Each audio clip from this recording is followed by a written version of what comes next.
morning, good evening, good day, and good night. Oh boy. All right. Feels good to be streaming in the morning again.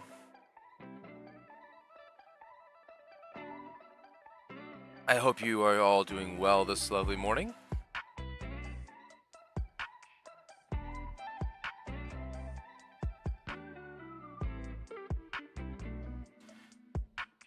Oh boy.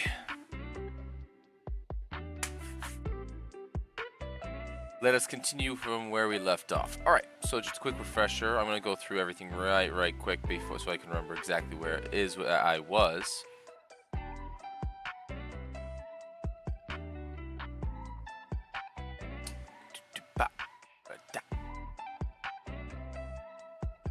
Passives, elaborate planning.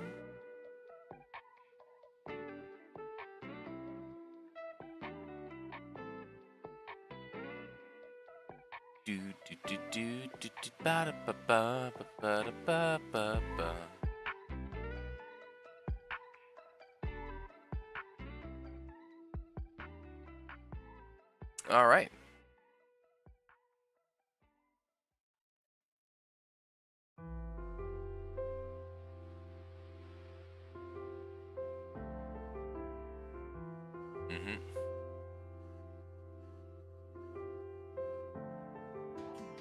Alrighty.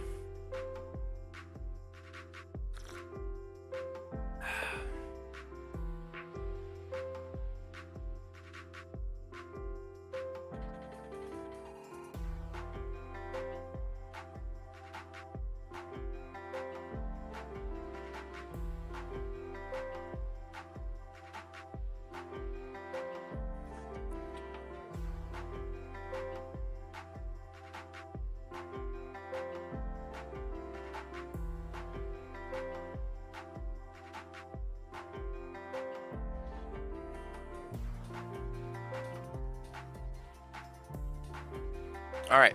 There's one last thing that I actually need to add here, and I need to add to my template too, which is Intel DC.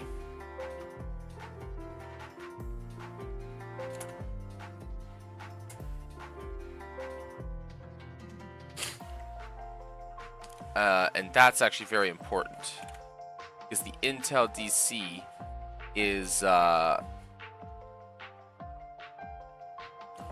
how we determine a creature's abilities. So, whereas under normal D&D circumstances, you can make a check for the cost of your action, and you might be able to learn a bunch of stuff. I like to employ, well, let's add more stuff that you can learn and give it to you more piecemeal, but you get a check every turn for free. So that would allow for you to check rejuvenation, elaborate planning, poisonous spittle, a master arcana, inherent magic. So that's 5 right there, right? And then you can also use any checks after that to learn its individual spells. You can use it to try and learn its saves, its resistances and immunities, any kind of sight it may have. Of course, you can also learn most of this throughout the process of the fight inherently anyways. I personally roll open on the table, so people will see the die results, so they can figure out, or in the case of us using a VTT, they can just see what the modifier is. And it gives them a good judgment call. For example, someone can cast a wisdom-based spell and go, oh, it has a plus 12 to its wisdom save. I'm probably going to stop doing that.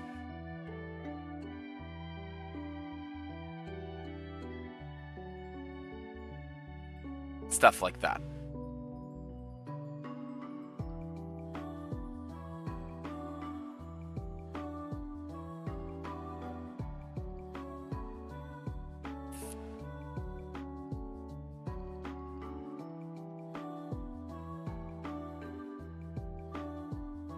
But with that, I think that is it for the Guardian Naga.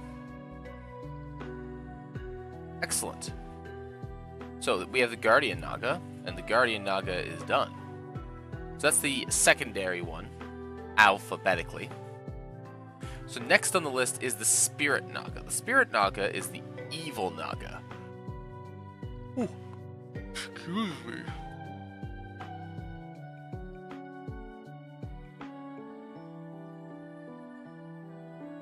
There we are. The Spirit Naga is the evil Naga. Evil. Oh, but for all my boasting, I didn't even add the actual DC to it. Intel DC. I believe the Intel DC is going to be something like...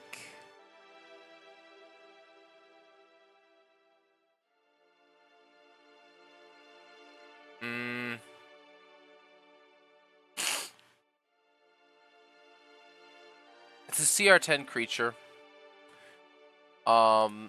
Spells are inherently a DC 5 lower.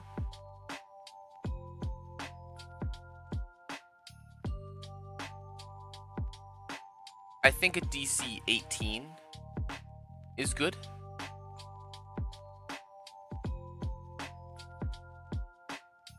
And that way we can go with... And then we go spells, DC 13, or DC 12, plus spell level.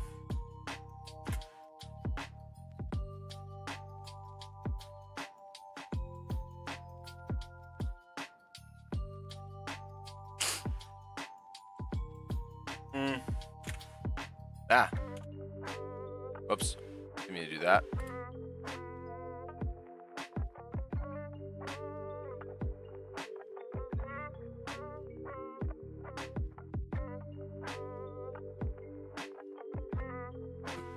Excuse me. There we go, fixed.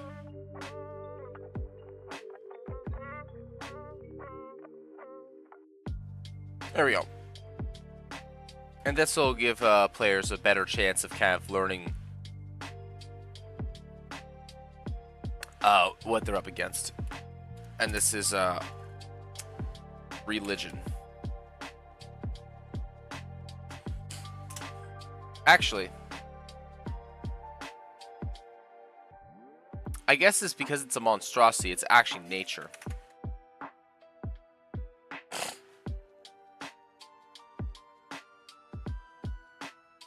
Yeah, it's actually nature.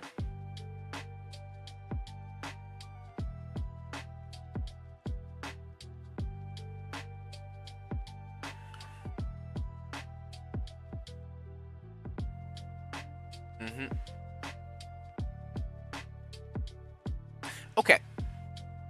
And that's gonna be it for the Guardian Naga. So next we have is the Spirit Naga. And what we're gonna do is we're gonna just copy this board. We're gonna actually add something to this. We're actually gonna just go in and we're just gonna copy paste that right there.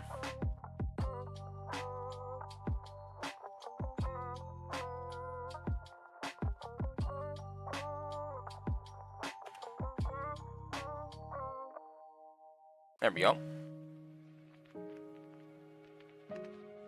And then we just get rid of the ones that we don't need.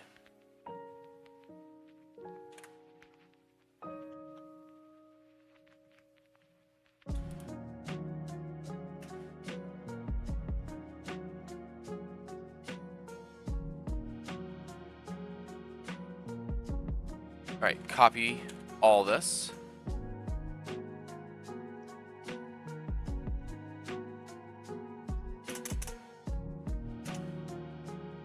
Is there a way for me to do, like... No, there isn't. I'm gonna do this though. That'll work. All right. Spirit Nagas, if you go back to the notes, are similar in most ways. They still have their amassed knowledge, consider themselves inheritors. They're still created from their old creators and have long since died. Sometimes leave home to find rare magical items, time and sickness immune, and are reborn in a matter of days. But in addition to that, they live in gloom and spite. They are vengeful creatures. They are enslavers, and they rely heavily on charms. They are also utilize arcane magic instead of divine magic, which is quite interesting. So, the secondary creation. First, we gotta get rid of these spells, because they do not have these. They have the same level of spell casting, it appears.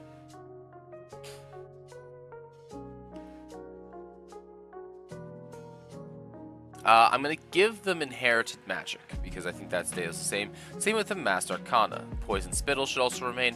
We're going to change this. We're going to get rid of the grapple. They don't have a bind by nature. It doesn't really fit. Apparently they're supposed to do a d6 instead of a d8 for damage. I don't think that's necessary here. I don't think it's necessary to be changed. They do a little bit less in poison damage. They instead do 7d8. I think that's fine. And the con save is, I believe, slightly lower. It is, in fact, 2 points lower.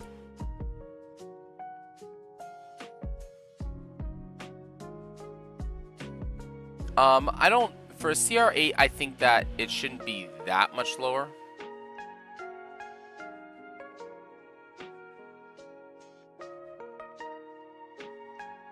This should be a DC 16 Constitution save, I think. I think it's pretty fair. Also, that reminds me, I didn't put the DC for the Constitution saving throw in here. It's DC 17. I think we were doing DC 17s for this creature on its bites and whatnot. Yeah.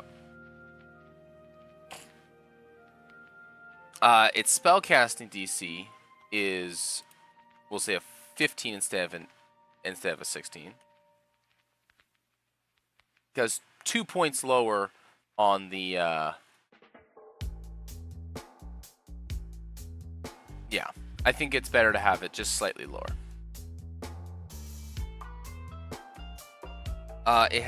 There's no reason to change much, I don't think.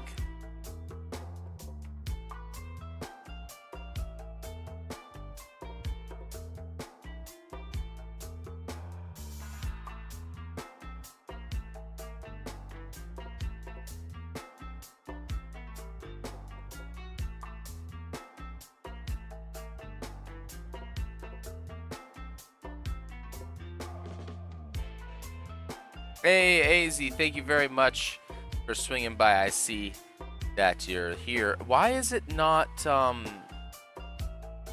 popping up, though? Or Ozzy, why is it not?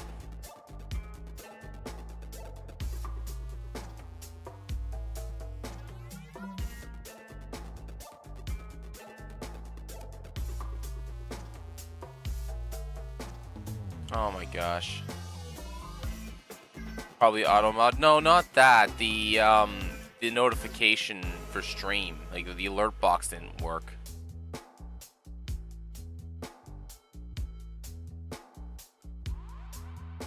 Oh wait, that's a stream streak. My bad. That's something different. But yeah, it should be popping up in my restream chat. I don't know why it didn't do that. I'll have to look at that later. That's a little annoying. All right.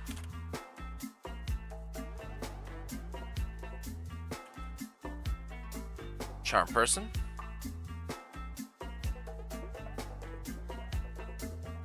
Minor illusion.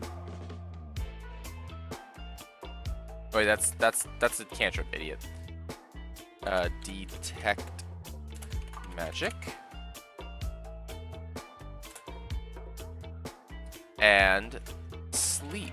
Ooh, having sleep is pretty scary, actually. Sleep is actually really, really dangerous to put that.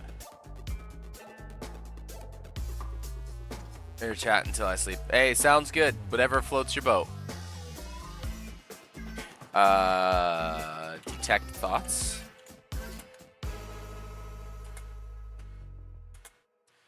Detect thoughts and hold person.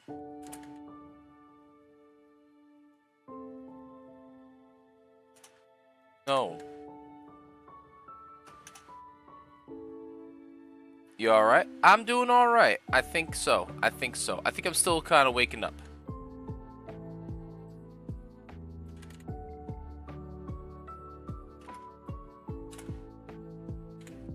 Lightning bolt.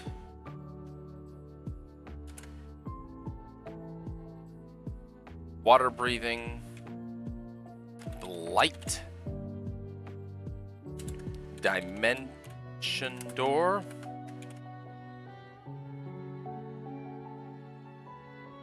Dimension is spelled with an S, you idiot. Dimension.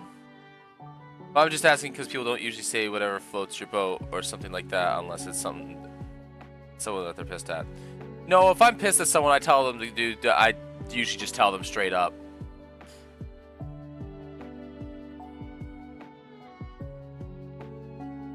I mean, I'm a little annoyed because my eye is driving me crazy because it's dry as fuck and it keeps cracking, but that's not really what that's about.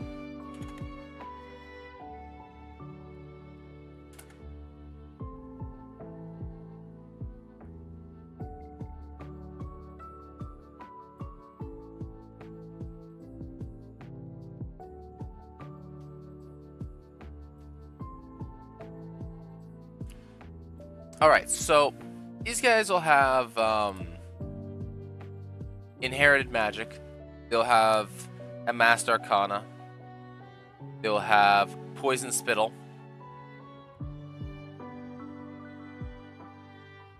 I think they should have poison spittle. I'm gonna double check here. Is it just the guardians that have poison spit? No, that's just the thing that they all kind of have.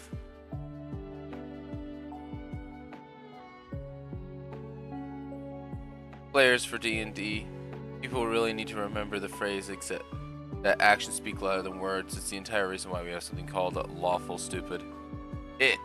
Yes. Well,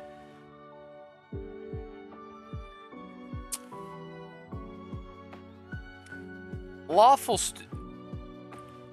it's usually chaotic stupid. Lawful stupid is typically not the case because most people that are lawful know exactly what it is that they're doing, and just hold it in higher regard than what they hold it in higher regard than reason. And that's kind of like the abrasive end of lawful, because everything has an abrasive end to it, right? Because there's the letter of the law and then there's the spirit of the law. Most people would refer to lawful stupid as like the letter of the law, which is you uphold the law unequivocally, right? Like you chop off the hand of the child who steals bread, right? That would be the law. That'd be the letter of the law. Whereas like you give him a slap on the wrist, it would be more in like the spirit of the law, even though the law says to do otherwise.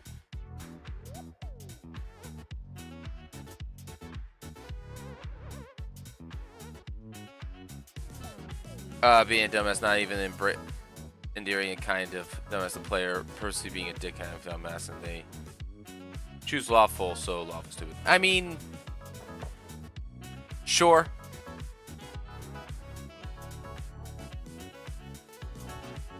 I guess I can see where you're coming from.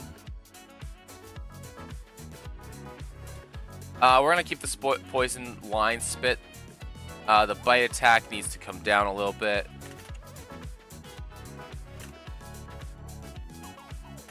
I think we're just gonna do a +9.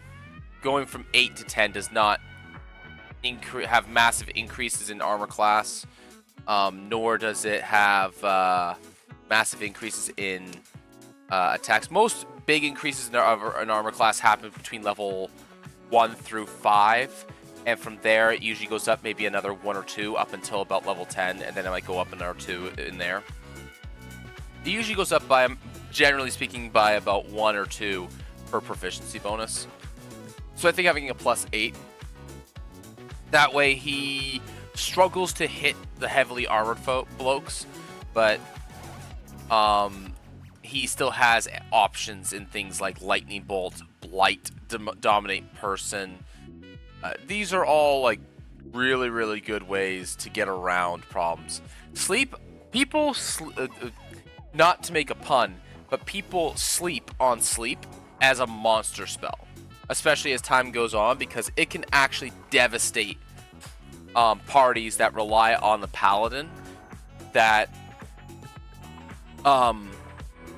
rely on the paladin to keep them alive with with powerful saving throws, because sleep ignores saving throws. And if you beat up your players a little bit and cast it at a high level, you can put a couple of characters to sleep really, really quickly.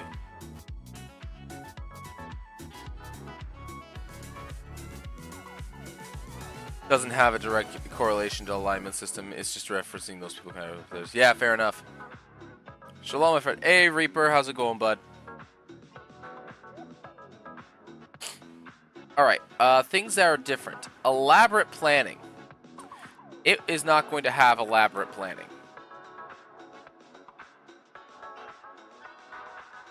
I'm doing well, thank you.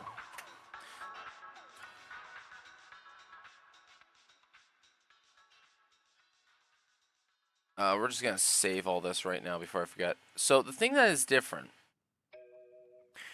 and we gotta get rid of the poison spittle because that's actually a guardian specific thing. So let's see here. Living Gloom and Spite, Vengeful, Enslaver, and Charms. So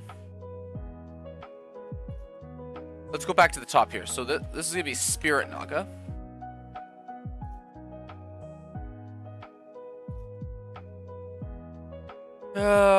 For example, problem player, I'm a support character. Me, in what fucking way is she supporting character? I don't play her like she gives a damn about anybody but herself, and the only spell that casts is Hunter's Mark, and yeah. Alright. Intended CR is 8. Armor class is 18 as opposed to 19. Hit points will be closer to 300. Movement speed, you can stay at 40. I think that's still appropriate.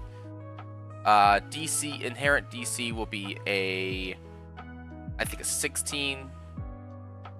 Well, actually, level 8, you have most of your major abilities. So 17, and that would put this at a 12. This would still be nature as it is a monstrosity.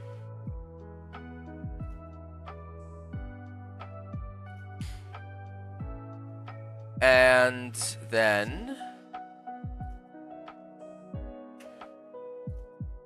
its stat line is a little bit different here. So we have an 18, a 17, a 17, a 14, a 16, a 15, and a 16. Which in turn makes this a +3, +2, a +2, +3. Which means this goes down to a +9, which I think this should actually be a +8. Its con goes down to a +5. Its inherent spell saves are Dex, Con, Wisdom, and Charisma still, so that's good.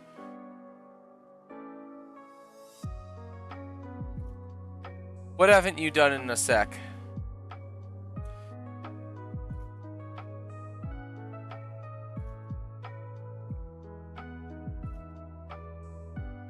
Oh my gosh, Reaper, you are not new here, my dude. This would be a, instead of a 12, we'll make this a 9. And charisma will be a 10.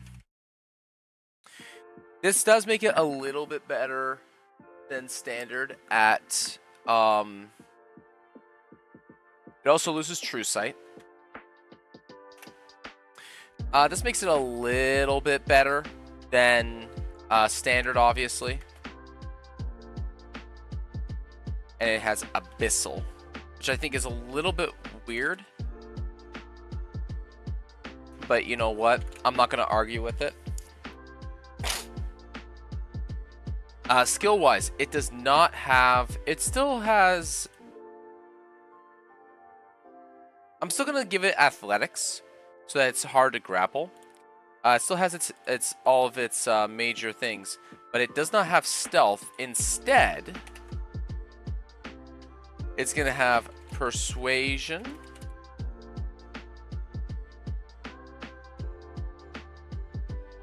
And I actually need to change where that's placed. Right here. And ST. And intimidation.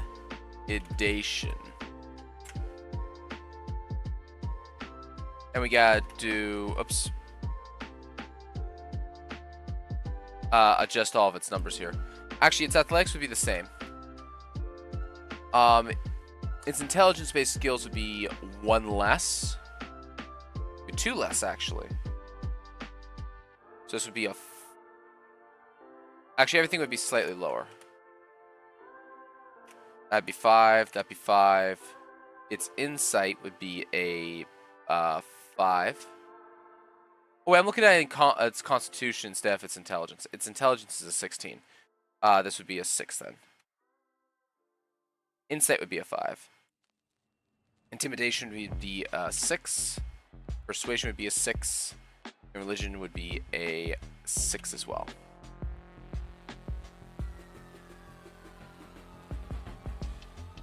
I can't wait to persuade someone has my Minotaur in North game as my Minotaur in my North's game.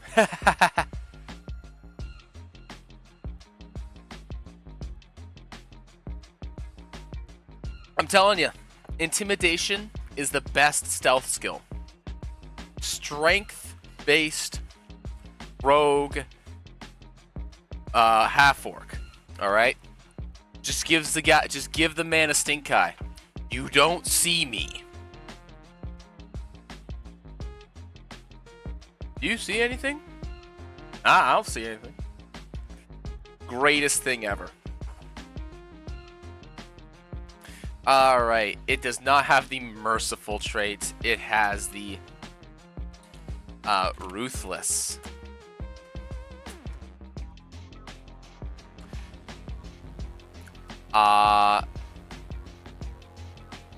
Do you my last message go through? Yeah, it did. The versus my character one? Yeah, I just didn't read it. I was kind of caught in my whole thing there. Patches up with the battle makes poison. Pushes directly support the buff, actively persuades and protecting them. We get roleplay that tries. Same mistakes. My character is supporting character. Oh, yeah. Nah, it's all good. Don't feel bad. This creature. Ruthless or merciless? Merciless is actually better.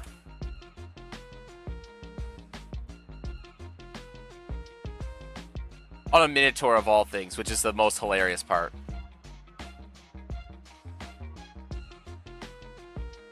I'm trying to remember how I framed Merciless in the past. I believe it was...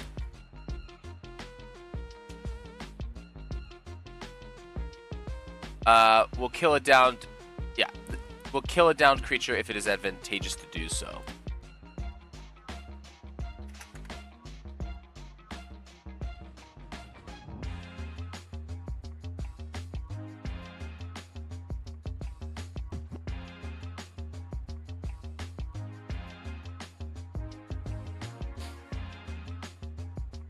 That way, he'll just destroy someone if it's necessary.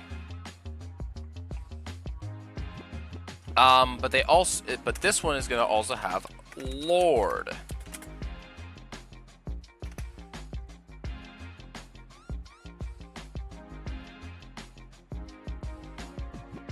Very important point.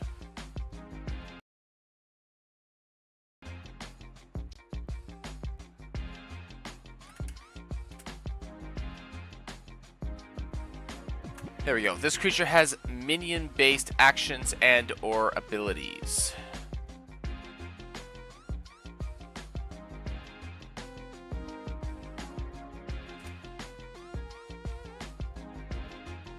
As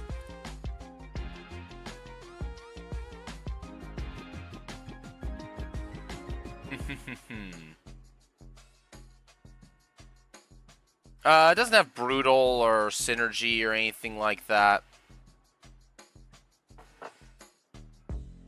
So it's all good.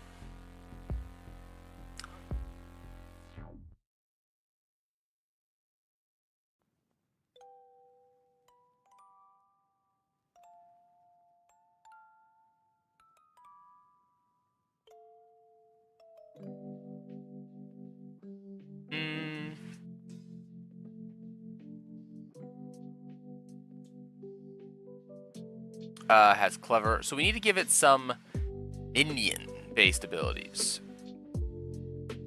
We need to get rid of the passive thing here. It doesn't have the elaborate planning like the Guardian Naga has, but it has Vengeance, Gloom and Spite, Enslaver. So the charms are kind of taken care of through the spell casting. Enslavement is kind of also in there, but it's gonna be. But we can have an ability for that. Same thing with Vengeance, because we also got rid of the Spittle. Lives in Gloom and Spite. This is kind of like a personality thing, but Vengeful and Enslaver, which means that we can add minions. So we need to get rid of the Poisonous Spittle because it doesn't have that.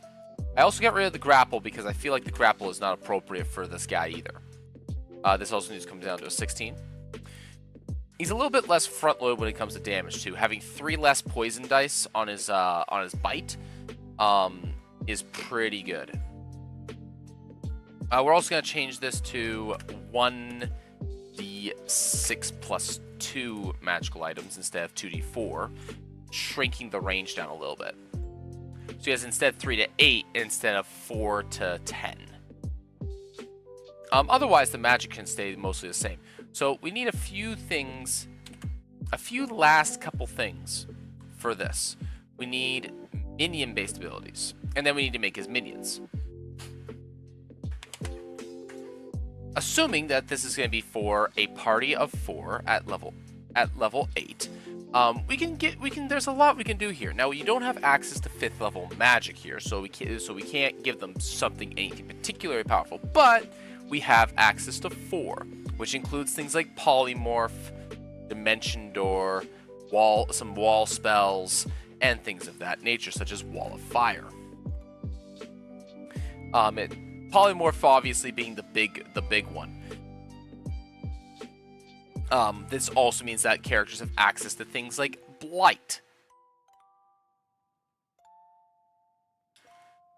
So we don't need to worry too much about players being able to handle a couple of minions on top of this guy, especially if he's got like 300 hit points, which isn't that hard to burn through. Especially if you have a martial character with a magic item, or if you just have a paladin. Paladins make short work of bosses, so I'm not too concerned about things of that nature. Actually, I better just do something before I forget. Here we go. I need to set my alarm so that I know when to stop if I am not paying attention to the time. And speaking of paying attention, I'm going to go get myself a little bit more coffee. Stand by.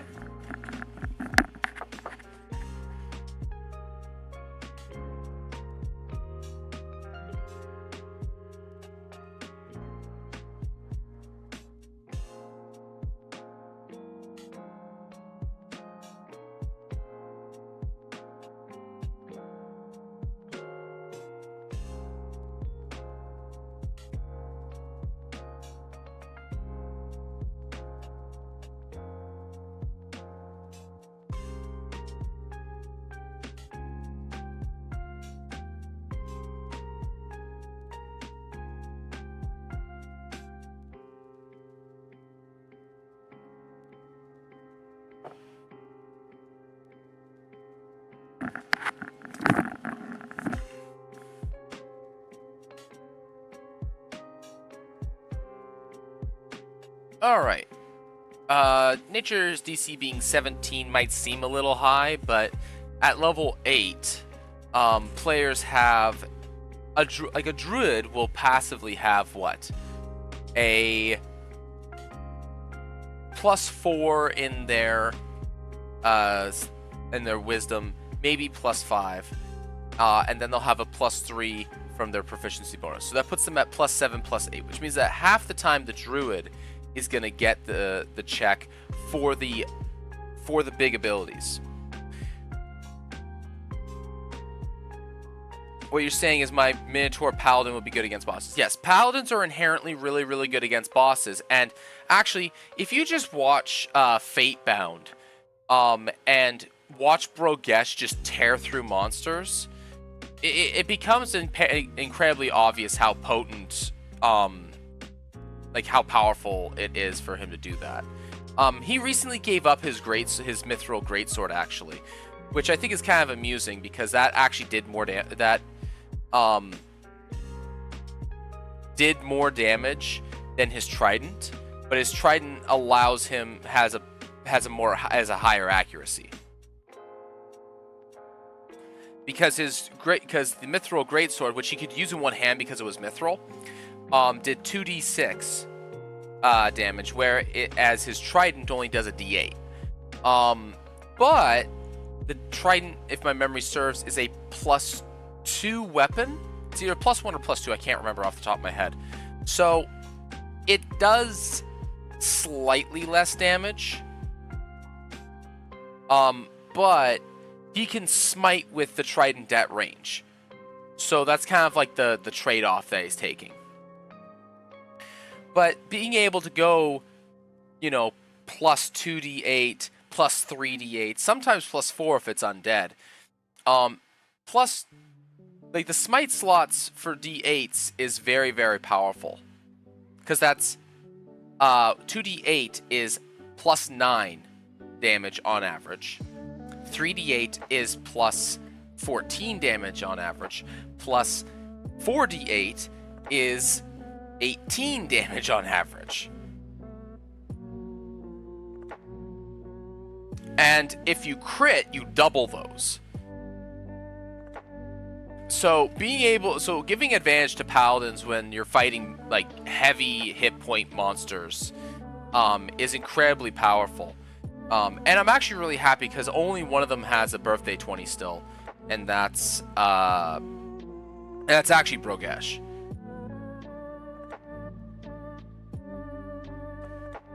So he's gonna just there's gonna be a time where he's just gonna be like, we need the crit right now. I need to blow this guy up, and he's going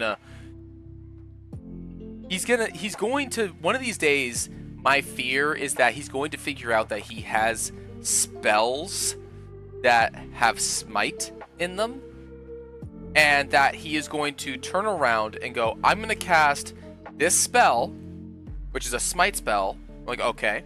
And then he's going to attack something, and then he's going to blow his 20, and then use a second level spell smite slot on it. Which I'm just going to do a very quick cursory check here. Let me see here. 5e tools. Only because what subclass? I believe he's Crown? I believe he's Crown. Let me double check here. Or maybe Devotion. Devotion sounds right. Let's see here. What oath did he take? It's either Crown or Devotion. Devotion sounds correct though.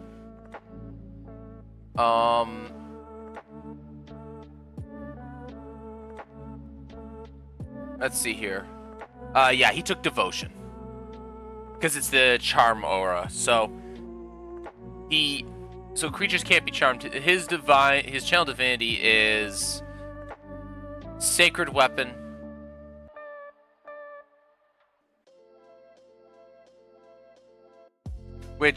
And Turn the Unholy. Which, I mean, I kind of made his Channel Divinity kind of pointless because of a piece of equipment he has now.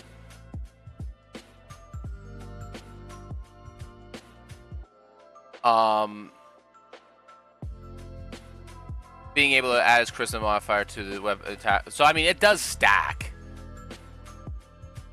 So, and there's no reason for it not to, because I like stacking stuff. So if they fight something that's just like stacking armor class, for whatever reason, he has a way of beating it, because he has a plus 11 right now to attack. If he puts on the Channel Divinity here. But Redemption, it fits my character better. Redemption's a really, really, really good oath. I really like Redemption.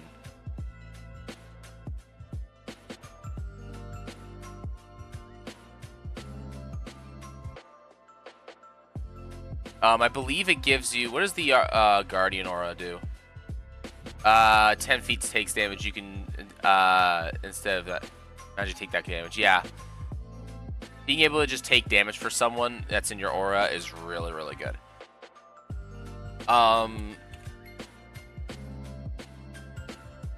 Page spells.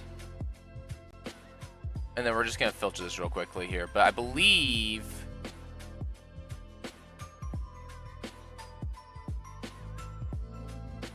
the level 2 smite is Branding Smite. Let me think here. What's the best smite? The most potent smite he would have access to is either Branding Smite or Thunderous Smite. He'll probably use Thunderous Smite. If he ever takes Thunderous Smite, which is 2d6. Alright, let's just do some math here. Just because I'm genuinely curious. So, he has a d8 for weapon. And then he has 3d8 in Smite, and then he has 2d6 in Thunderous Smite if he decides to do that, because it's the same as Branding Smite. So we'll just use Thunderous because it's more efficient for spell slots if he wants to just smack something. And then he has plus, I believe it's plus 8. Yeah, plus 8 for damage because of numbers. So that is 5 plus. If he's hitting undead, if he's hitting an undead, a fae, or a fiend, it's 1 more d8. But we're gonna just put this on something like a dragon for the time being. So that's 5 plus 9, 15. Sorry, 14 plus 7 plus 8. All right. Times 2 plus 8. So that's 10, 28, 14 plus 8. Or a grand total of 20, 38, 48, 52, 60. If he blows his blows his birthday 20 on it. And by the way, this is average. That's his average. If he rolls hot, this can be as high as... What's the damage range on? I'm actually genuinely curious what the damage range on this is. It is 1. It would be 2 plus 6 plus 4 plus 8, which is 10, 20. So his damage floor is 20, and his cap is 16 plus 3 times 8 is what? 24 times 2 is 48, plus 12, so 24 plus 8. Which is, let's see here, 16 plus 24 is 40, 84, or 88, 96.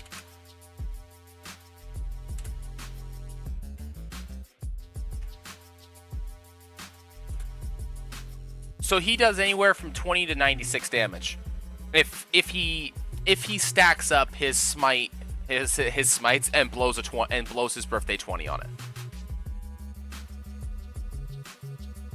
Of course, who was it? North mentioned like the most badass heroic thing that you could possibly do, and that is just spend a birthday 20 when you're down to 0 hit points on a death saving throw and just stand back up like a menacing monster. And I said, I mean, that'd be a pretty kick-ass way to to spend a 20. Not gonna lie.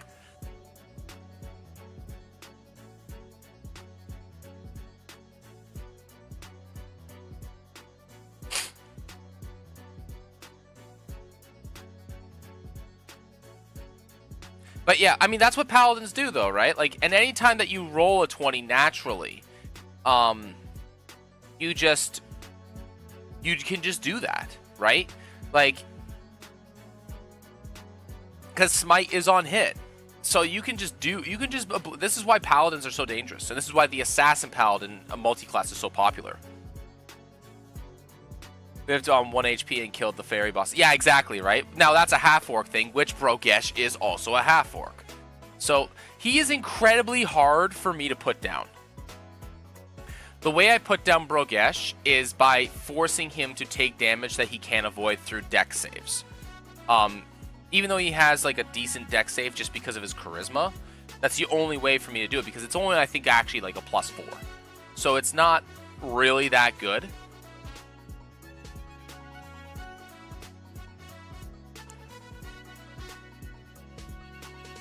But the way that you beat paladins is you tie up their actions with keeping their party alive. So,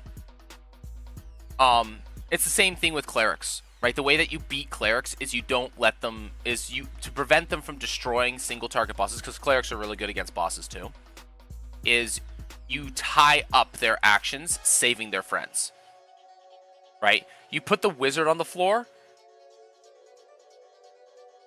you immediately tie up the cleric.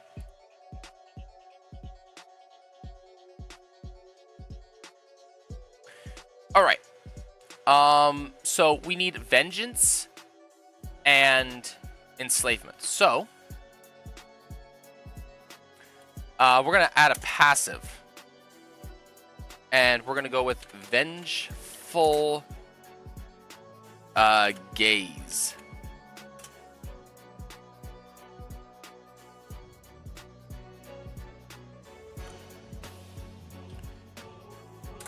Should a creature resist a charm-based spell, a charm spell, that was cast by this creature,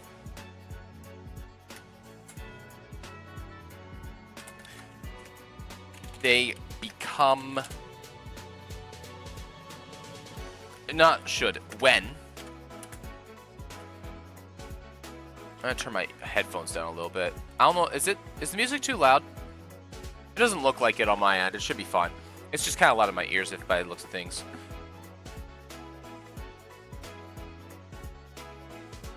Actually, you know what? I'm gonna do this. I'm gonna turn down the music volume a little bit overall. And then I'm gonna fix the... There we go. That's much better. I might turn it up just a little bit more. There we go. That's a little bit better of a balance, and that actually gives me a little bit of breathing room on my end too. All right. Now, where were we? All right. They become marked. Gosh, become marked with this creature's gaze.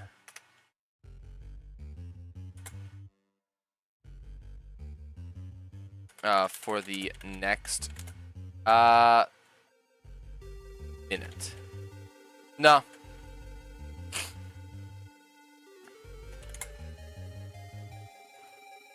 With this creature's gaze. while they have it, while a creature has this creature's gaze,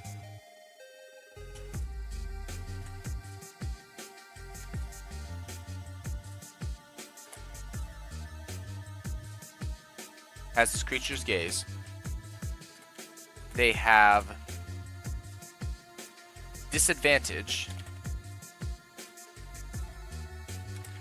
on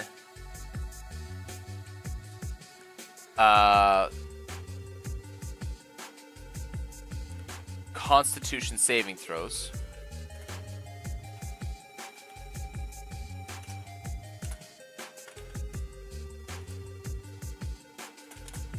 On Constitution saving throws from this creature. Now, you might ask, well, what are Constitution saving throws from this creature? Well, its bite is a Constitution saving throw. And that's pretty much it, honestly. Blight is also a Constitution saving throw. But yeah, basically, if it tries to charm you and you say no, it's like, all right, fine. You will take poison and die instead.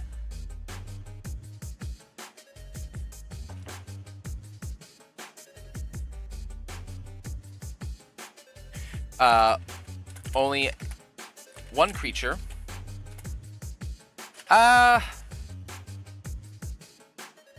No. This lasts until this creature can no longer see you. Note it is not immune to blind. So blinding the Spirit Naga would be very, very bad for it. Blinding creatures in general sucks for most creatures.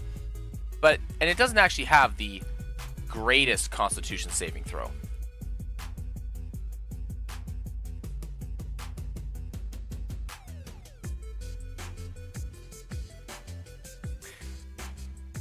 Alrighty. Now,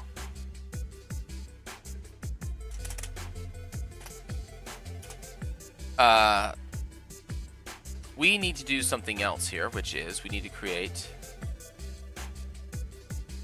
We're gonna do down to here.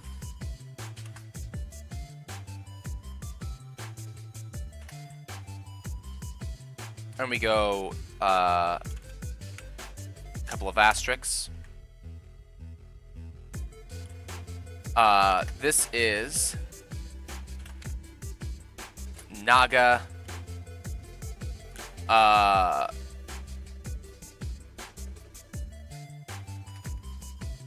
The Naga enslaved. These are gonna be medium. I'm gonna say humanoid. For the time being. Probably something like a CR2 or a CR3. But the thing is that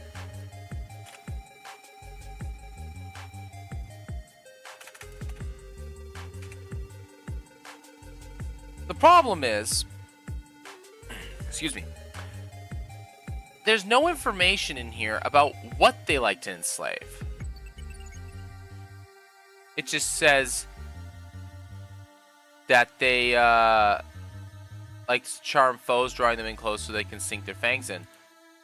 But devote time developing new spells and enslaving the mortals with which they surround themselves. That doesn't really tell us much about what these enslaved mortals are.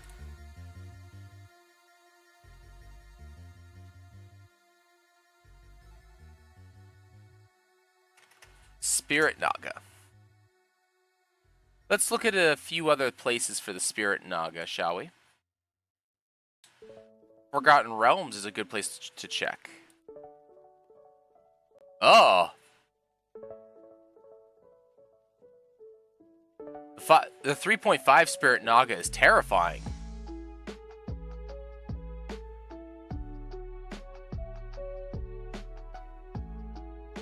Can I post images in this? I don't think I can. No, I can't. Get a load of it. Oh my gosh.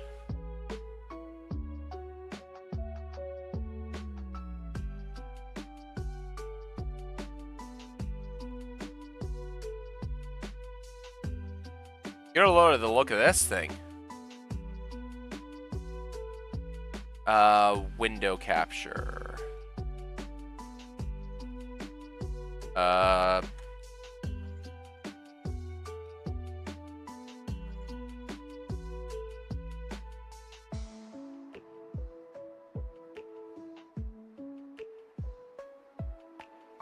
He doesn't want to do it. All right, fine.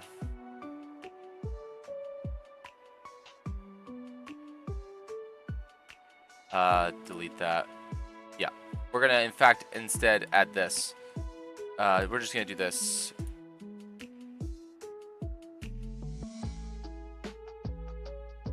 Get a load of this fucking thing. Look at that. That's the 3.5 Naga, Spirit Naga. Look at this thing. That is terrifying. It's got a hag head and everything. Or hag head equivalent. Like, oh. That's gross. Ugh. Oh. Accidentally killed the music for a second there. That is truly a face only a mother could love. Alright, we're just gonna get rid of that. Ugh. I don't like that. Yeah, no, me either. Like 3.5 had a more like gritty art style, and to be fair, like 3.5 and second edition had things that were much more of like, I would say much more fear invoking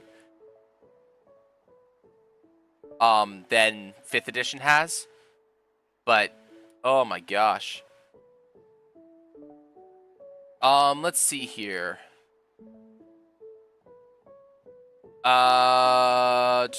We want some information on the things that would commonly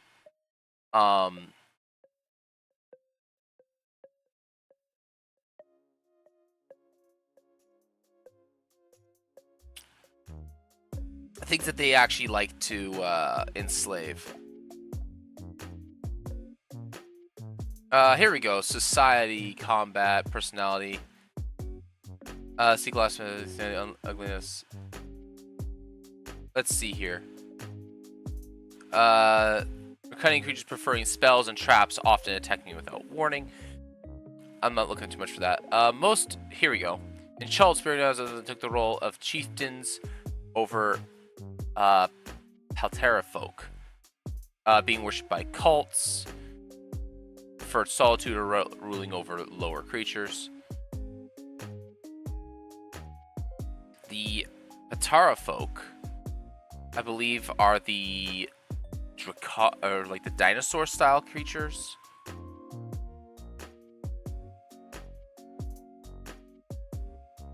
Tailless lizard folk are Ceruleans, but they were much taller, leaner, and had chests like Predorians. Yeah, so they were basically pterodactyl looking.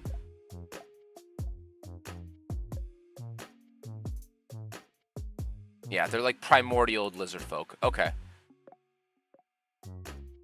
Most Nagas respected culture.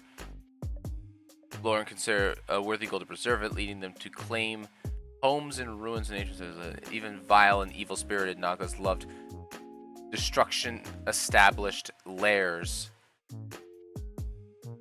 in lost cities, temples, or castles. Sometimes they have themselves brought to ruin. Hanagas were massive and powerful Naga lords and often worshipped by spirit Nagas as gods. Okay. So again, it doesn't really say, other than the Pataran folk specifically in the Forgotten Realms, that they ruled over. So that we can actually pick any kind of creature that we want. But it can't be the Yuntai.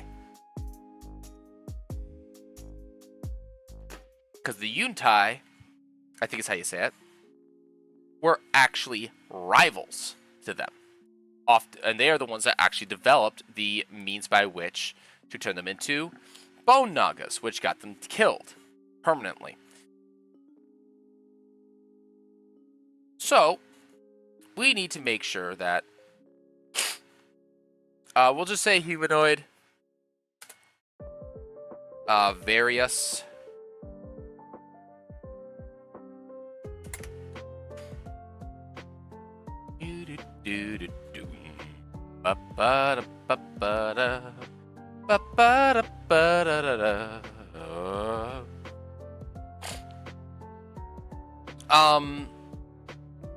they are not going to have any immunities or anything like that.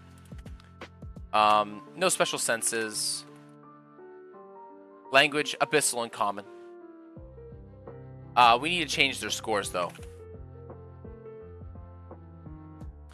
I'm thinking something more along the lines of 10.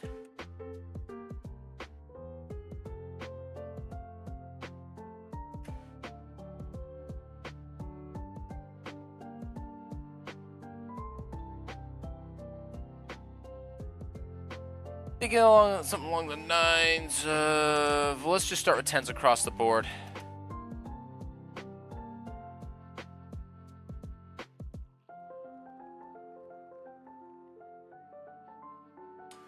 They're going to be like typical sword fighters types.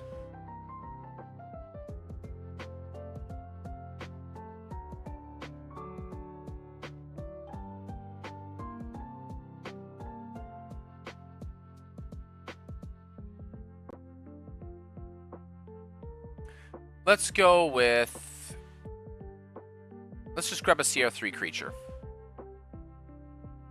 that has the humanoid shape trait. Hobgoblin Captain, that's a good one. They would have a low charisma, however.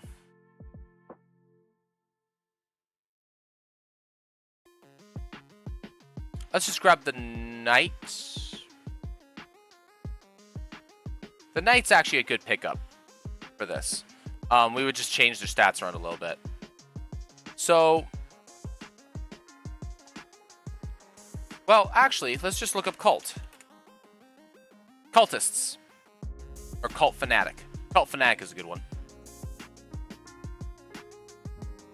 Because cultist is like a 1/8, which is boring. They're not actually very, very good at anything.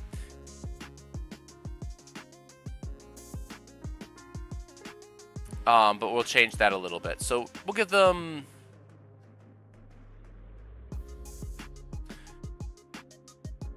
We'll give them spell casting, dark devotion...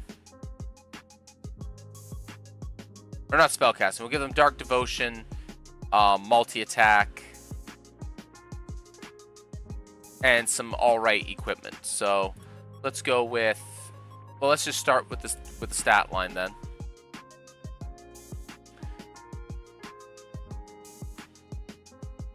Let's go with...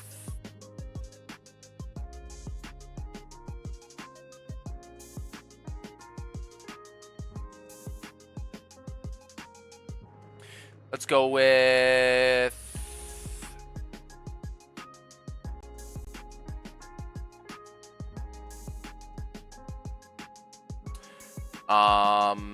What do they have here? 11. We'll go with a 13, 14, 12, 10, 13, whoops, 14. And that puts us at a +1, +2, +1, +0, +1, +2.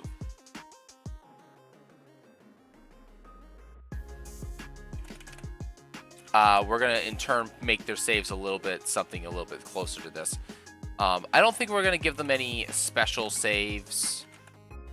I don't like making stuff to immune to charms and frightened, but we're going to give them They have advantage on charms and frightened. I think that's fair. We can keep the dark devotion on them. Passives.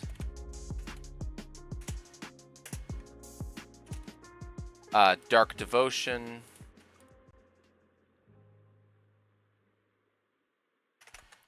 This creature has advantage on saving throws against being charmed or frightened, which is fine.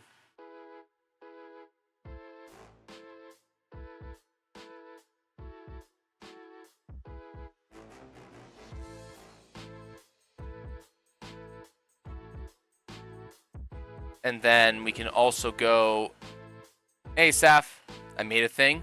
Awesome. We can give them an armor class of... At level 8, people are attacking with massive pluses, but these guys are not meant to be hard to hit. So I think an armor's class of 14 is fair. Should be very, very unbalanced sorcerer class. That's fine, dude. We're going to give them, I think, 30 hit points. Make them pretty easy for players to cleave through. Oh. This means that they have enough hit points that you can probably clear them out with a fireball. If you want, now the alternative to this, of course, is that if you want to make this there's always the minions rule. Now this is a very fun rule, which is if you run XP, they get very minimal XP out of it. But minions keep everything the same about a character, except they have 1 hit point. So that means that you can just start smashing through all of them like crazy with stuff. Magic Missile kills 3 of them, all kinds of stuff. Now, if you give them the minion trait, this generally means that you can just start bashing through them like crazy. My personal rule is, if I run minions, you get 1 to 10 XP ratio for like balancing purposes, but 2 things also apply to them. They get all their regular stuff, but they deal half damage. If they make a save on a saving throw, they succeed and they take 0 damage. And martial classes, specifically martial classes, get a free bonus attack if they hit a minion against another minion.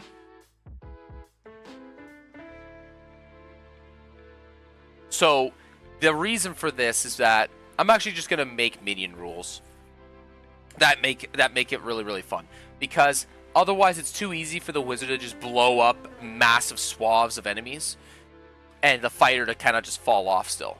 So this makes it so that the fighter can just go in, even at level 3 as a dual wielding fighter, he can go in there and go attack. Oh, killed one, attack again.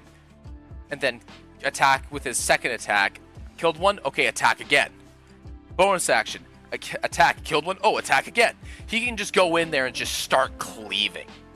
Because that's the whole point of these guys when they're minions, is for you to be able to just get in there and just start cleaving through heads.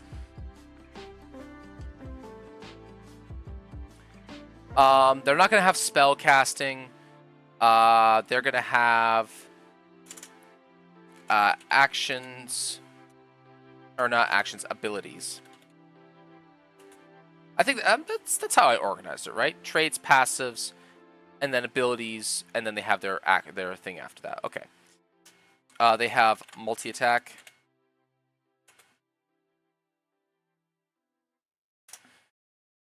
This creature makes 2 attacks. Oh, and that also means that they have multi-attack, they only attack once.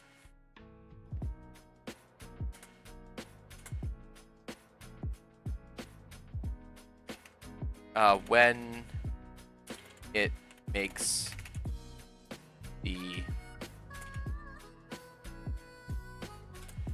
takes the attack action. I've touched up some final things. You can check it out when you got time. Yeah, I'll try to take a look at it sometime today.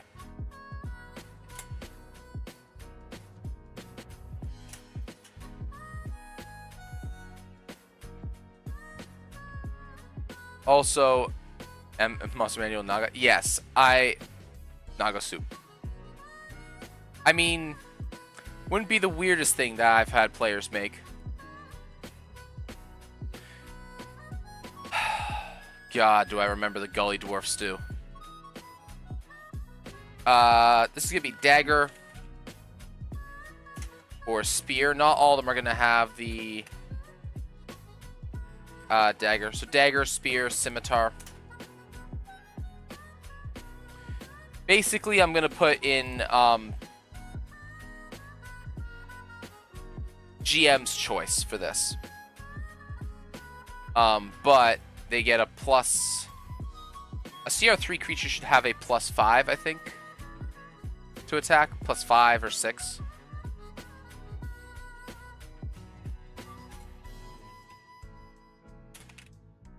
I'm going to make their dex and their strength the same, actually. Just so that it kind of fits better. And they do... I'm going to make sure I keep the format consistent here. It's comma, then damage. Okay, I thought so. 1d4 plus 2. 1d6 plus 2. 1d6 plus 2. Oops, 2. There we go. And then they're similar across the board. They don't do anything special. And it's just they attack twice. They are, and then we're gonna put in, where is it? CR3 can be minionized.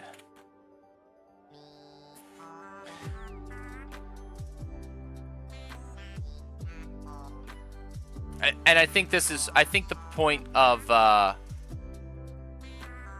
and I'm putting this here, I think is actually a really, really good indicator for me to put in general, because then it puts it in a place where people can just go, oh, we can make these minions. Which actually brings me to the next thing, which is we're going to put in minion rules. I should just put this in here now. All right. Minion rules. Yeah, just saving this real quick. There we go. All right. All right. When a creature takes minion rules. All right. Let's see here.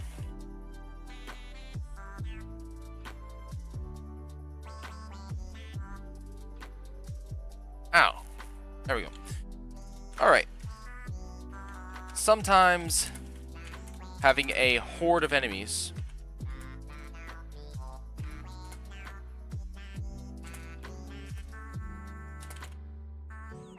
to fight through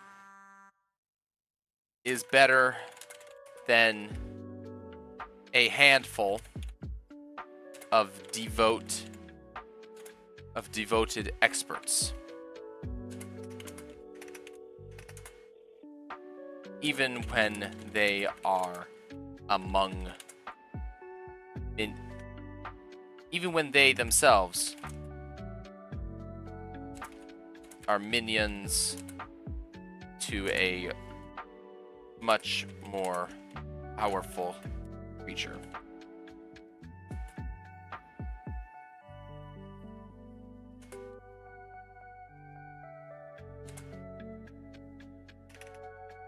Turning a... Well, any creature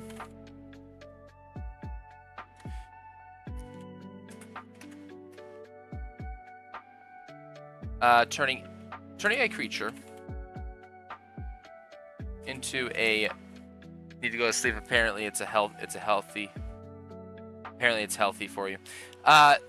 Yeah, I wish I didn't have to sleep also, Reaper, but you know, that's how it be sometimes. Makes it much weaker. Makes it much weaker, but still holds. You have yourself a good rest there, buddy. I'll see you tonight. Tonight I smash Kefka in Final Fantasy VI. I am looking forward to doing that. But still keeps most of their abilities and themes.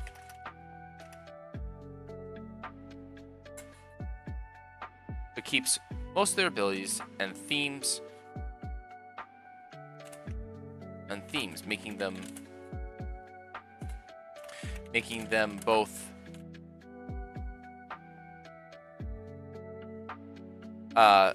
relevant to the fight at hand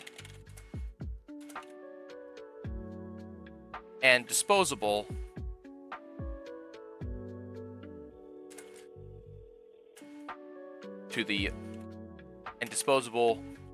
to both the players and the GM alike.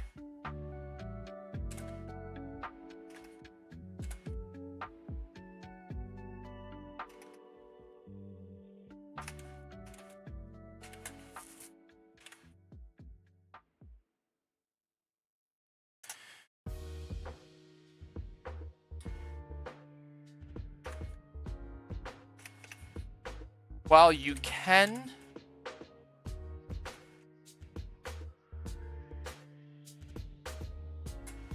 apply the minion, while you can minionize, I should say,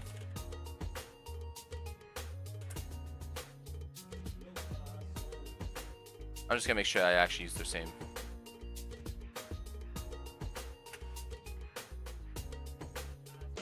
While you can minionize any creature, a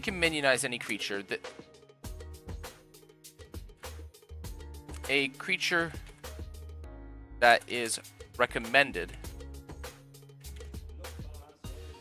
to be in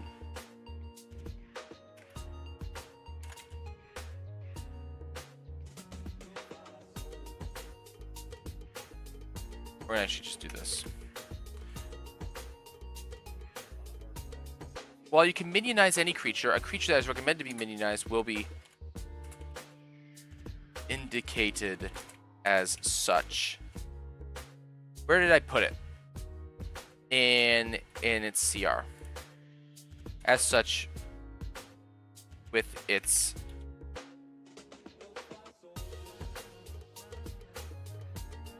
challenge rating.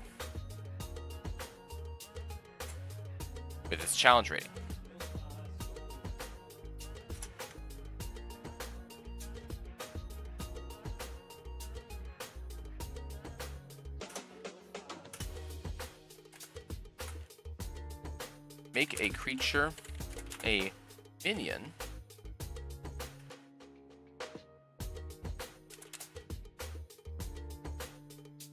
when you minionize a creature, you keep everything about that creature.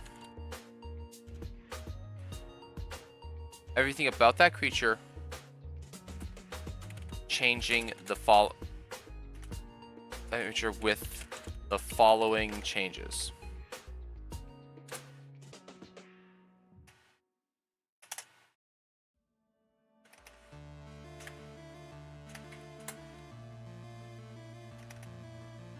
The creature's HP, hit points actually, is set to 1 is set to 1 and cannot be changed.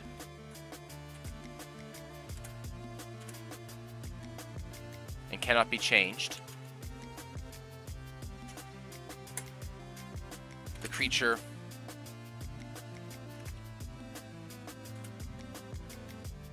actually should be cannot be increased.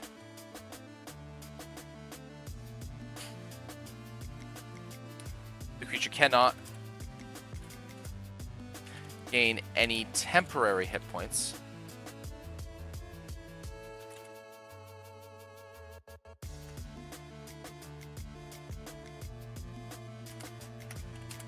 Except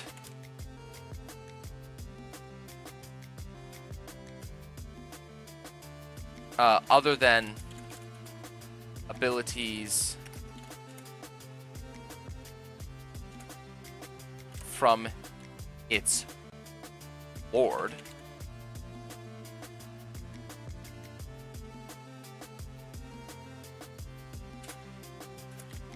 If it has one. Except abilities from its lord if it has one.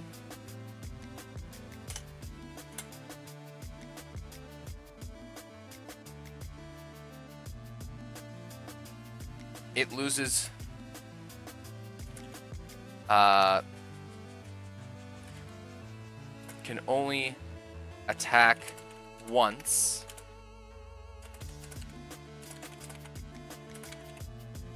When it takes the attack action. All spells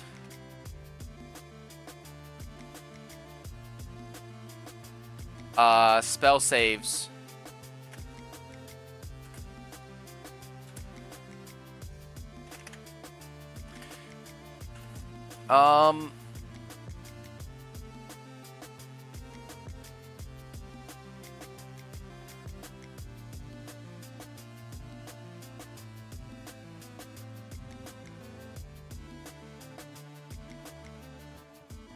generally the idea is that minions don't do much other than just charge in and attack.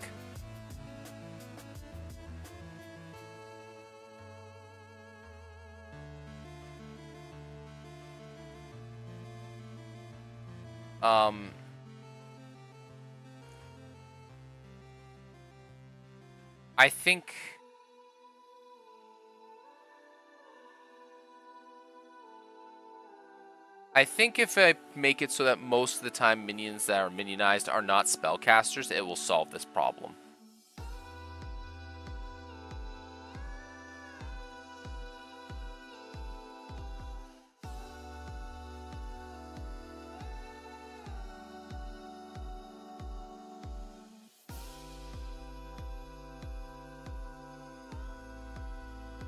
Yeah, I think this is fine.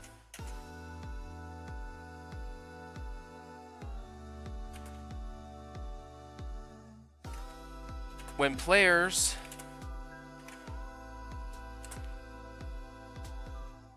deal any damage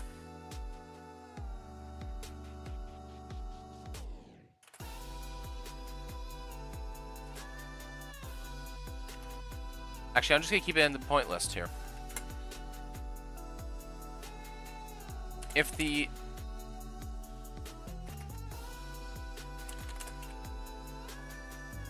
makes its save against a damage spell effect, if the creature makes it save against the damage effect,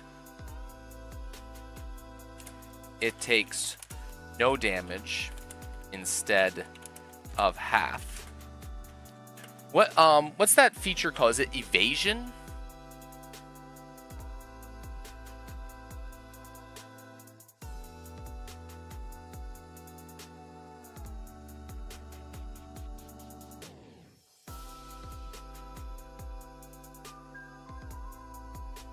At the beginning of something you can do, such as when you set it to an effect that allows you to make a dexterity saving throw to only take half damage, you instead take no damage if you succeed the saving throw and only half as much if you fail. Yeah.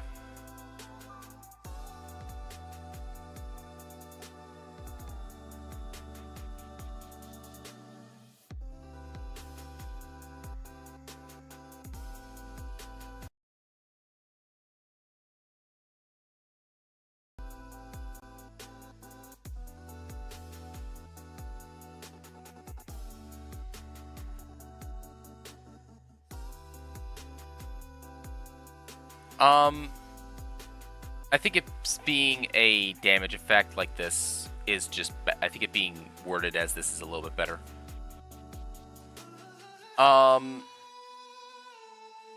Yeah, I'm good with this.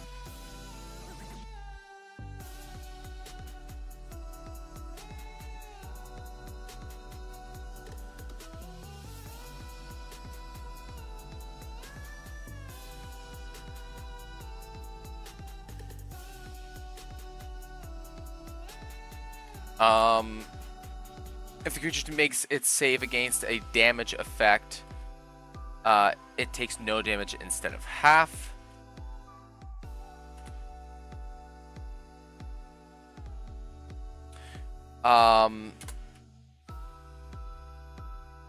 Should a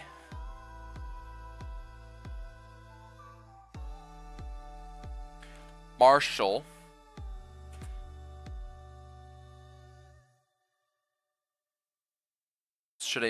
character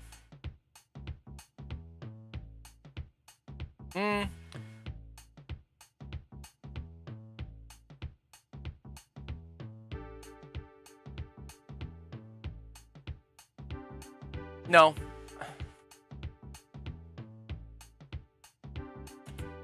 When making a weapon attack,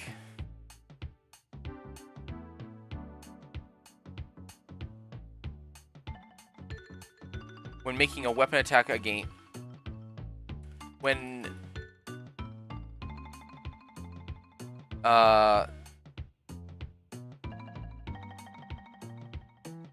a creature makes a weapon attack against this creature and hits,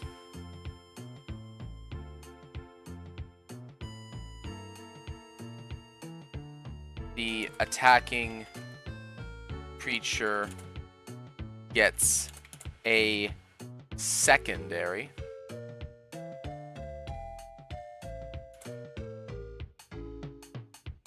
gets an additional weapon attack with the same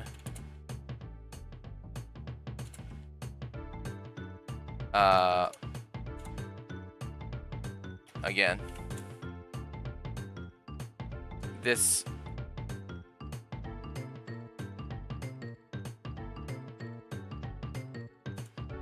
is how do I phrase this? This is true. This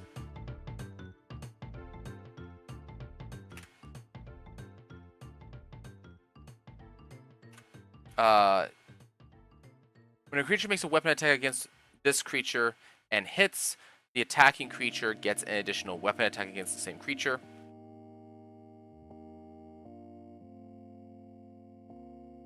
This includes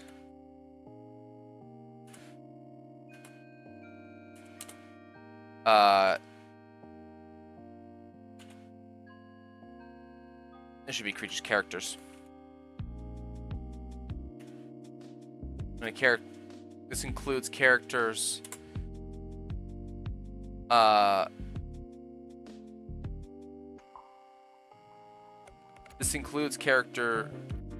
this includes extra attack.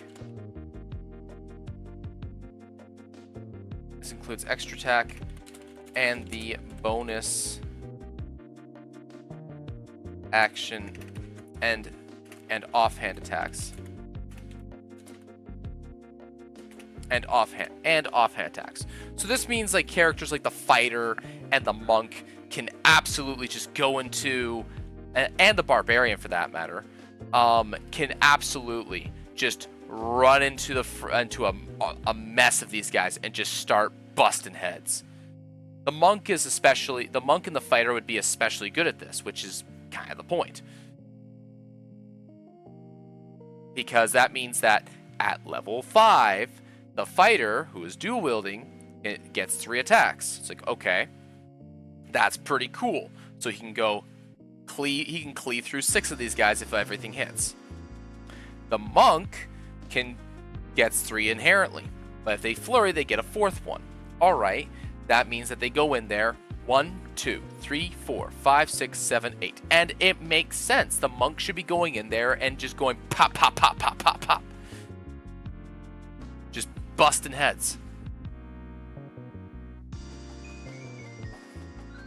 Alright.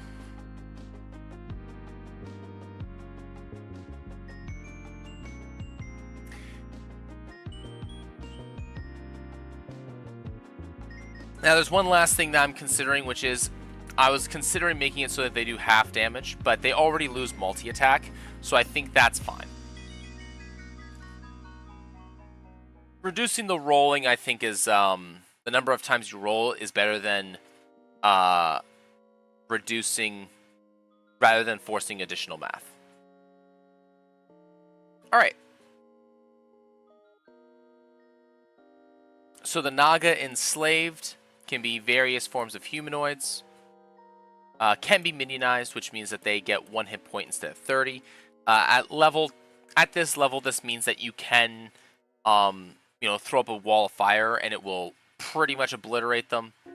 It'll soften them up.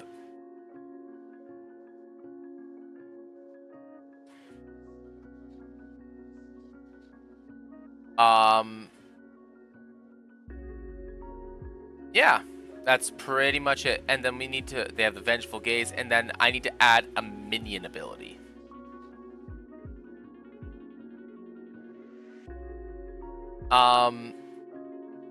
Let's go with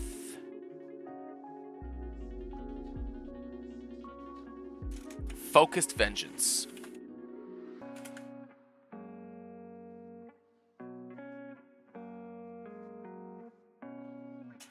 Focused Vengeance.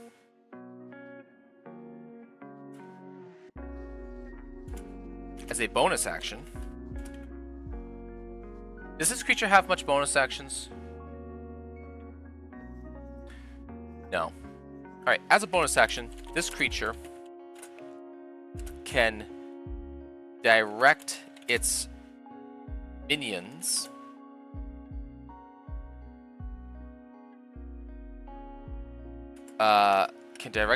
to attack a specific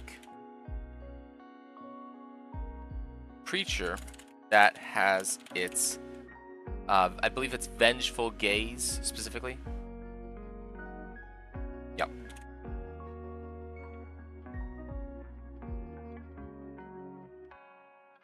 That has its Vengeful Gaze.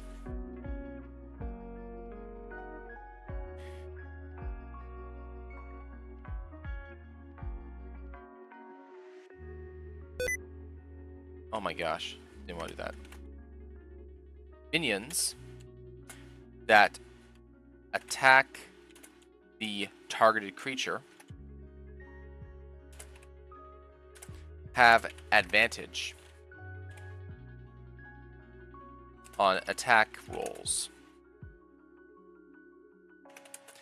against that creature till the end of till the start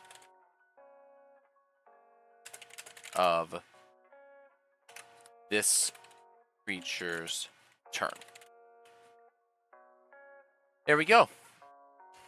Focused Vengeance.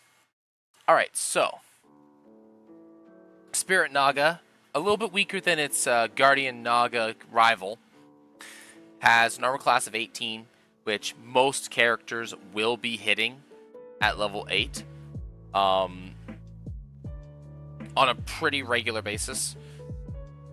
Between having either a having a +4 average and then an additional +7 or +3 from your proficiency bonus, and then probably having a +1 weapon, if not better, will allow for you to hit, I'd say which will allow you to hit about 50% of the time. You add Bless, you're hitting most of the time. You add Bardic Inspiration, you add Precision Attack, you add Advantage. You're going to be hitting most of the time. This creature also doesn't really have any... I might chump that down to 17, actually. I think that's a little bit more fair. It has 300 hit points, not a particularly huge amount. There are lots of ways to burn down hit points on creatures of this caliber, especially if you have poison. Well, poisons aren't going to do a whole lot here, but various buffs. There's always a way to get bonus damage on a weapon and things of that nature. Especially in my kind of settings, in my styles, people get stuff to do damage all the time, or regularly, I should say. Moves quickly. It's a monstrosity. It has nature stuff. Its stats are pretty middle of the road, above are all very similar across the board, but above board very, very well, especially on the strength, dex, and charisma sections. Charisma save in particular being particularly good because it's very hard to charm. It's immune to charm, but it's also hard to frighten, with the charisma and wisdom saving throws being its best. Common Abyssal has a few things. Has persuasion and intimidation, making it a good creature to try and fear characters. It has merciless and lord and clever. It has magical adept. I think I might take magical adept away from it, actually. Yeah, that seems a little bit better. Returning even when in defeat, this creature will return. So it has rejuvenation. It has vengeful gaze, which they have disadvantage on Constitution saving throws if they resist a charm spell, which would be Charm Person, and Dominate Person. It has reach. It has a +9 to its attack roll, a D8 +4, and a 7d8 on a poison that you can save for half. DC 16, which is a little bit high, but it's not a particularly huge amount of damage. 8d8 of damage is what? 9 times 4, 36 damage on average. So 40 damage on average. The wizard will typically have somewhere around that ballpark of hit points, if not a little bit more. It'll have magic items that it can use from its vault. In general, it has Focus Vengeance, which it can send its minions to attack. It has Inherited Magic, which means that it can boost its save DCs. It has its spell list, which Sleep, by the way, being cast at 5th level. I'm just gonna double check exactly what Sleep actually has, but for dice. But I believe if you angle Sleep correctly, which is 5d8 plus 2 per level above. So that's plus 10d8, 15d8. 10d8 is an average of 50. And an average of 50. So it's another 25 after that. So you have about average of 75 hit points. There's a pretty decent chance that if it casts Sleep at 5th level, it will probably put 1 or 2 characters asleep, which is a bad time. Let's be honest here. Now that's a good opening turn, potentially, especially if you have minions. That means it ties up 2 of the characters. Now, obviously, you can just have the wizard, if the wizard's still awake, cast Magic Missile and put 2 of your teammates back awake and you only lose 1 turn. But that's a good way to make your opponents really mess up their turns a little bit.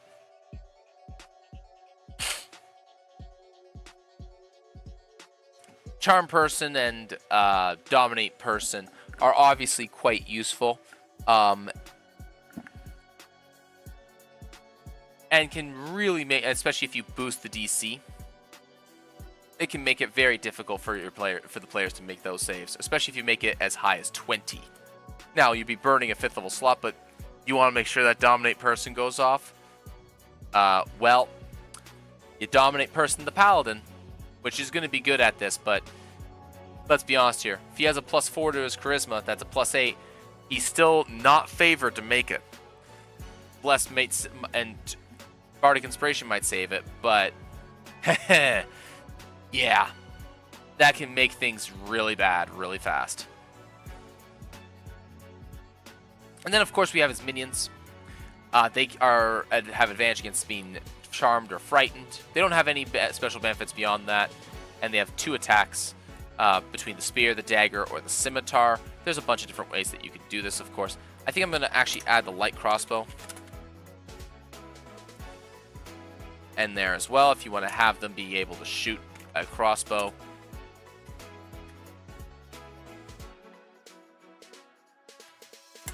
Which is 1d8 plus 2.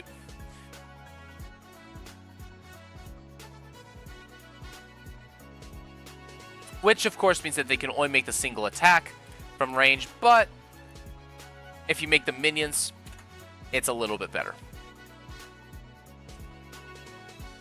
And last but not least, we have the good old Bone Naga.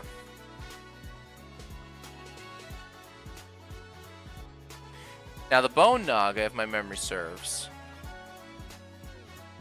has very limited spellcasting. Yes, indeed. Now, it's also a CR4, so it's not limited spellcasting for its level, but it is going to have 2 different options based off of whether it was a Naga or Guardian. I think that is pretty fair. But I think that it is better to present the Bone Naga more as a brutal, hard fighter, as opposed to a spellcaster.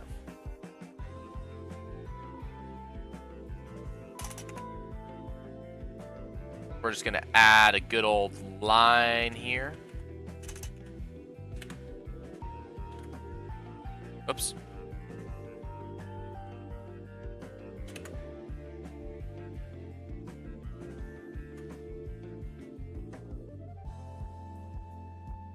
All right, and we're going to change this to Bone Naga. Large CR4. Armor class is going to be like 15, I think. 15, 16. If you're fighting this at level 4, you have maybe a +4 to attack, so I think a 14 may actually be pretty good here. +5 to attack in most cases, sorry. Maybe a +6. Possibly a +7 even, if you have a +1 weapon. So, +6, +7. I think a +15 is fair. We'll give it like 100 hit points. 40-foot speed still. It has 30 in the monster manual. I think we can keep it at 40. Its inherent DC is going to be a 12 or 13. 13. Spells are, of course, at that point going to be an 8. Still nature. Its stat line is going to be very different, though. All right, it is going to be a 15.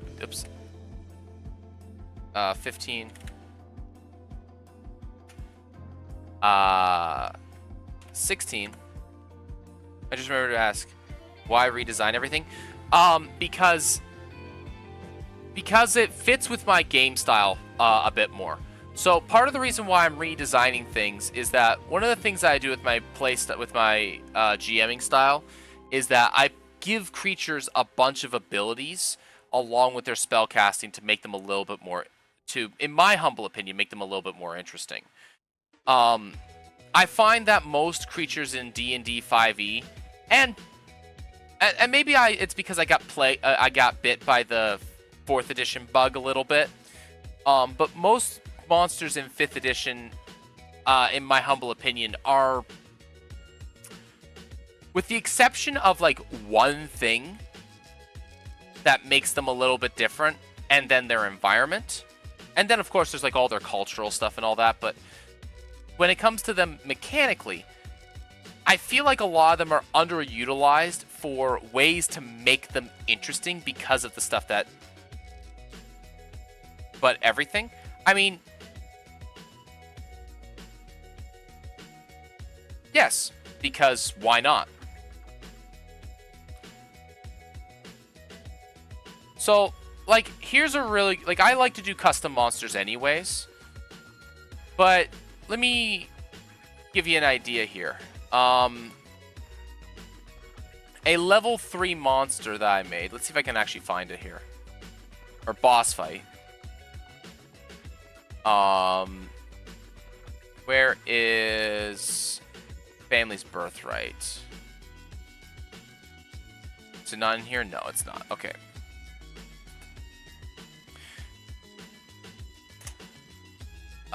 Here we go. The Great Five.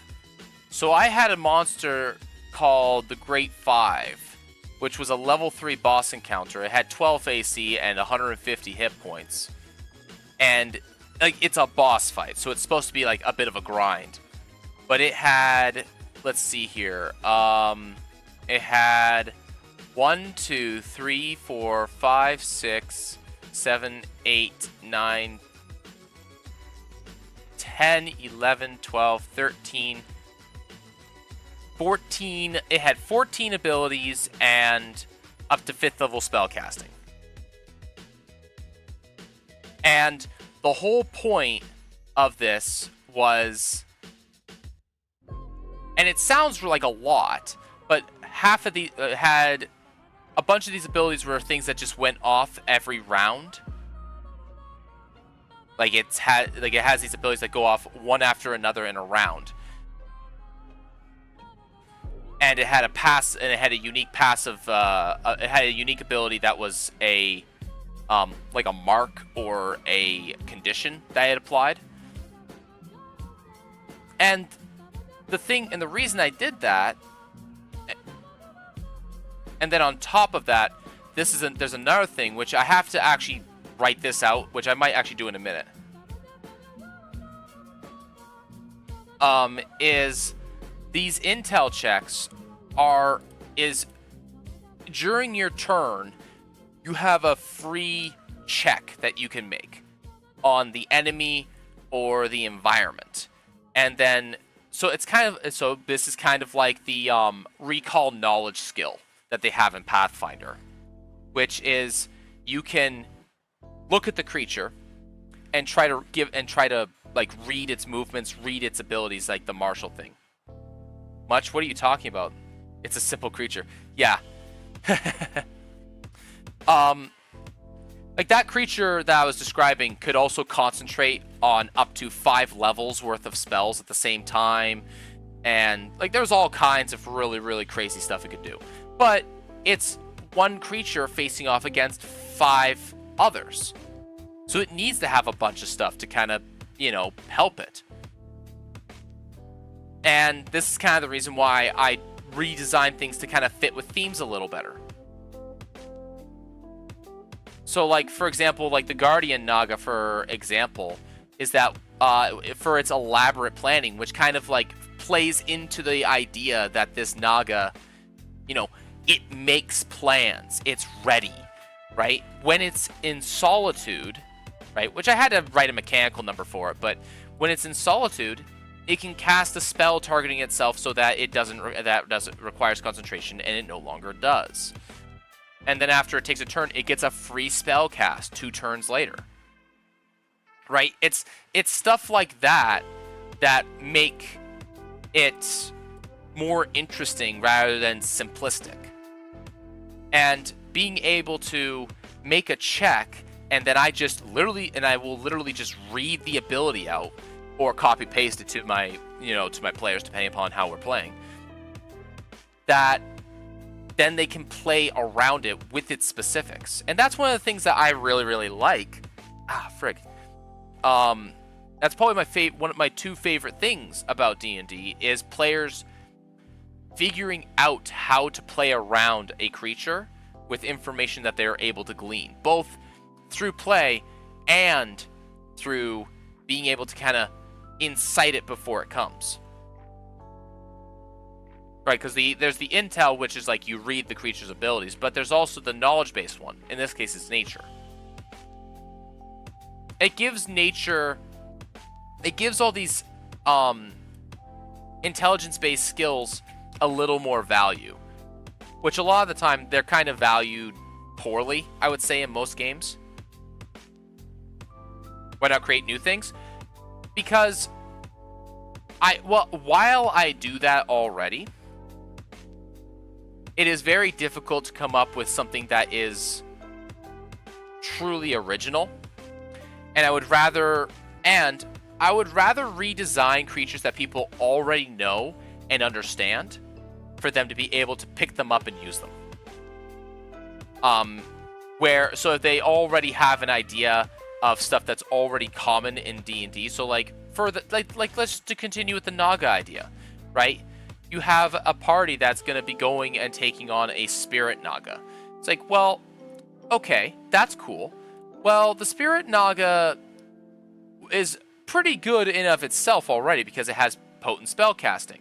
But why don't we just take it the step further and give it a proper minion, right? A minion, like now it's granted, it's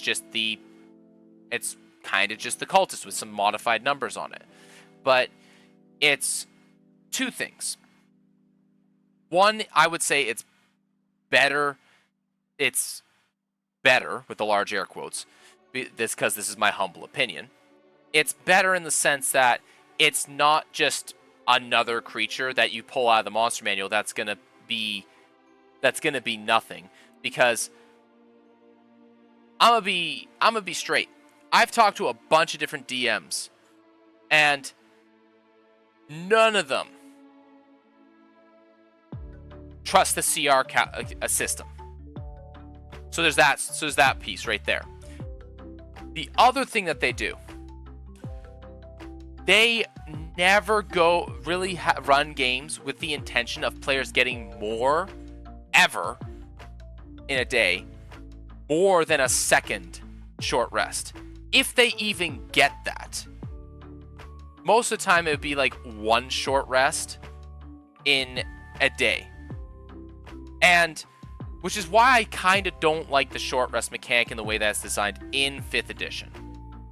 And the reason is because it doesn't make a lot of sense for you to try and hunker down in a room in a dungeon or find somewhere safe for a full half hour to catch your breath. It doesn't take half an hour to catch your breath. It takes, 15 minutes, 10, 15 minutes, which is what Starfinder does, by the way. Starfinder's system's a little bit different, but I think that because most of the time, because I have two major beliefs when it comes to encounter design, and that is that every encounter should challenge the players.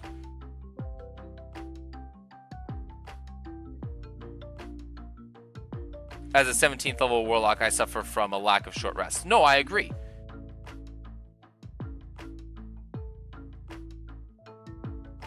And I think that players should be challenged by every single encounter. So even a mundane encounter should be mostly dangerous. And the way that is described in the DMG or the Monster Manual, one of the two, I can't remember which it is that it's described that you're supposed to have a bunch of encounters in a day. Now, granted, it tries to also pin those on social encounters. It tries to pin that on traps. It tries to pin that on puzzles. But I think it's a very bad way of framing it. And these puzzles and all these encounters should be burning resources. I don't like that.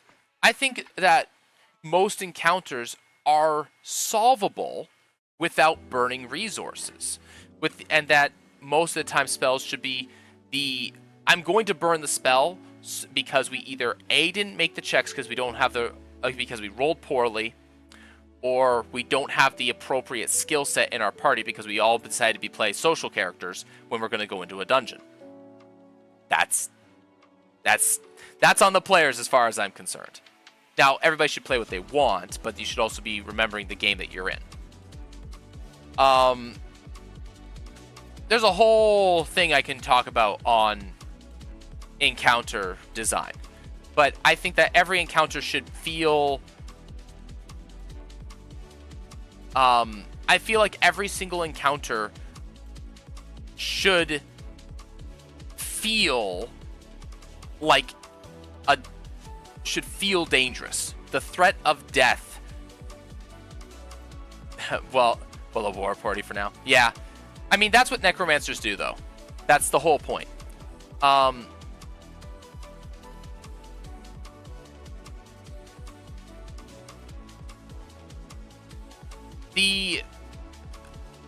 Ultimately, an encounter should have, like Pathfinder, but the action economy of 5e. Agreed. Yeah, exactly. That's kind of what I'm going for, because because Pathfinder has a lot of really, really good stuff, and it really, like, if a CR, like, monsters in Pathfinder are actually really tightly tuned in to force players to work together. And I want to try, and I try to kind of put people in the position where they need to do that.